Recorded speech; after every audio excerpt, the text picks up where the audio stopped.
One of the ideas I had no idea that even existed is that Muslims think that Muhammad is mentioned in the Bible. And I said, no, I've been to school, I've grown up in this religion, we don't talk about Muhammad, he's not in the book, he's not in the Old Testament, he's not in the New Testament. I'm pretty sure this is where you've gone off base. But I asked people to share with me what verses they feel apply to the Prophet Muhammad. And there's a plethora, there's lots of verses that people say this is the Prophet Muhammad in the Bible.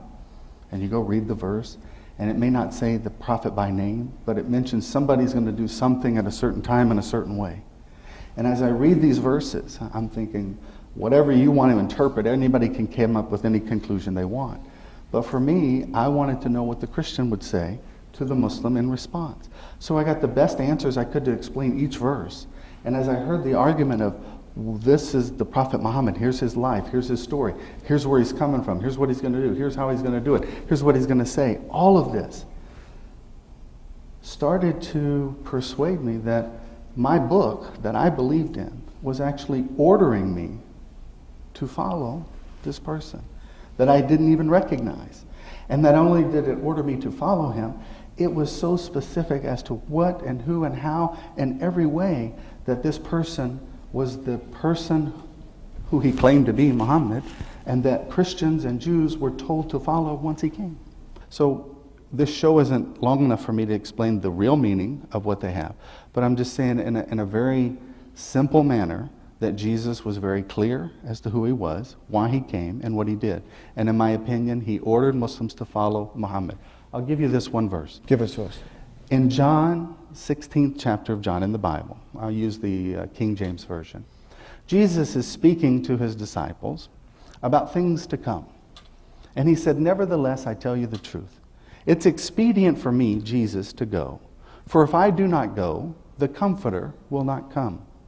But if I go, I will send him unto you.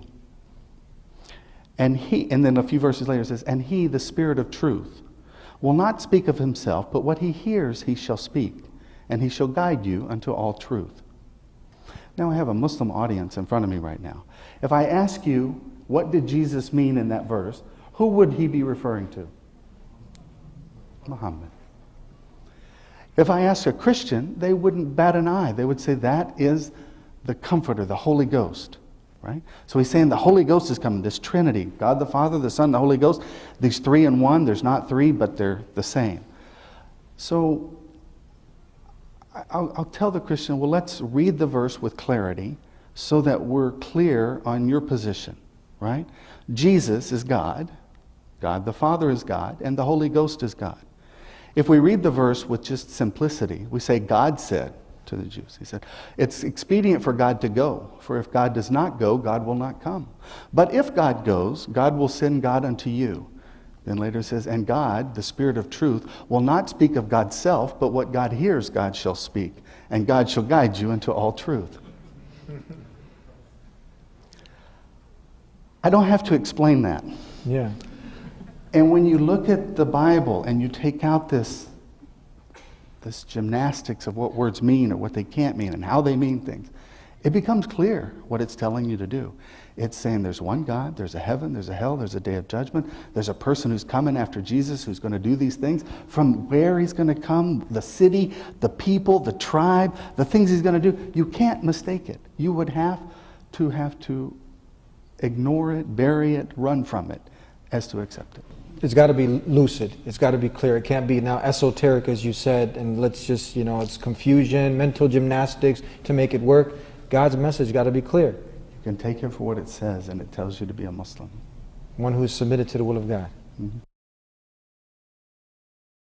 قل يا أهل الكتاب تعالوا إلى كلمة سواء بيننا وبينكم ألا نعبد إلا الله ولا نشرك به شيئا ولا يتخذ بعضنا بعضا أربابا من دون الله فإن تولوا فقولوا اشهدوا بأننا مسلمون